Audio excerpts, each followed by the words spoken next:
Sebelum ke Miangas dan Gorontalo, Presiden Prabowo menghadiri perhelatan KTT ASEAN ke-48 di Cebu, Filipina. Dan serangkaian hasil terkait dengan isu-isu strategis sudah disepakati dalam pembahasan satu hari antara pemimpin negara anggota KTT ASEAN. Salah satu isu yang dibahas adalah menjaga ketahanan ASEAN dalam menghadapi krisis energi akibat perang Iran dan Israel serta Amerika. Dan untuk mengetahui selengkapnya, berikut laporan Arneta Butar-Butar dari Cebu, Filipina. Rangkaian pelaksanaan KTT ASEAN ke-48 dengan tuan rumah Cebu, Filipina ini sudah rangkum, di mana sejumlah hasil sudah disepakati oleh sejumlah negara ataupun persisnya 11 negara anggota dari KTT ASEAN, di mana sebelum mencapai puncaknya ataupun inti dari pelaksanaan KTT ASEAN yang terletak pada plenary ataupun retreat session yang dihadiri oleh pemimpin negara di ASEAN, ini sudah ada sejumlah kesepakatan yang dihasilkan dari rangkaian pertemuan tingkatan menteri yang kemudian dibahas dalam rapat plenary ataupun rapat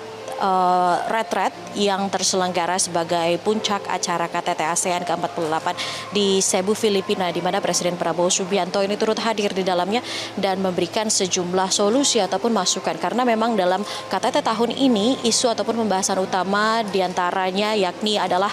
untuk membahas ketahanan ataupun isu-isu strategis yang tengah terjadi. Salah satu diantaranya ini merupakan bagaimana negara kawasan ASEAN Tenggara ini bisa bertahan di tengah tensi geopolitik yang berdampak kepada stabilitas ekonomi akibat terganggunya distribusi energi yang sangat dirasakan oleh negara kawasan. Adapun kami rangkum, ini Presiden Filipina Ferdinand Marcos Jr. memaparkan sejumlah hasil dari kerjasama yang terjadi dari KTT ASEAN, baik secara pertemuan tingkatan menteri ataupun juga dengan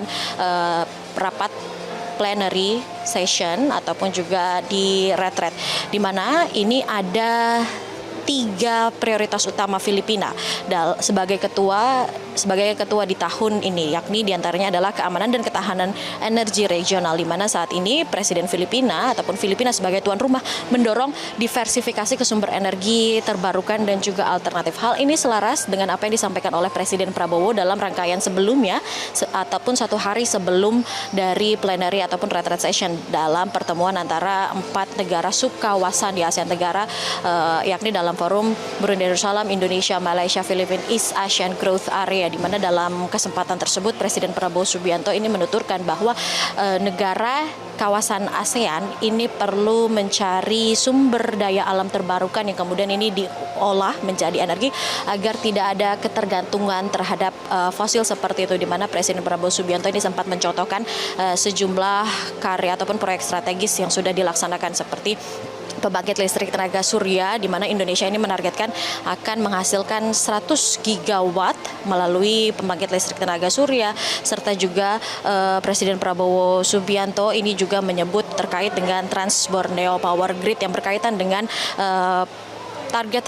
transisi energi dengan tenaga surya ataupun PLTS ini 100 gigawatt yang akan dilaksanakan secara bertahap oleh Indonesia, paling lambat selesai ataupun paling lambat targetnya ini di tahun 2029.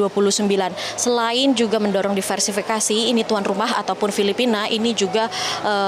menargetkan untuk mempercepat ratifikasi perjanjian kerangka kerja ASEAN tentang keamanan perminyakan ataupun APSA untuk dukungan saat kekurangan pasokan minyak. Diketahui juga hal ini sempat terjadi dan dirasakan oleh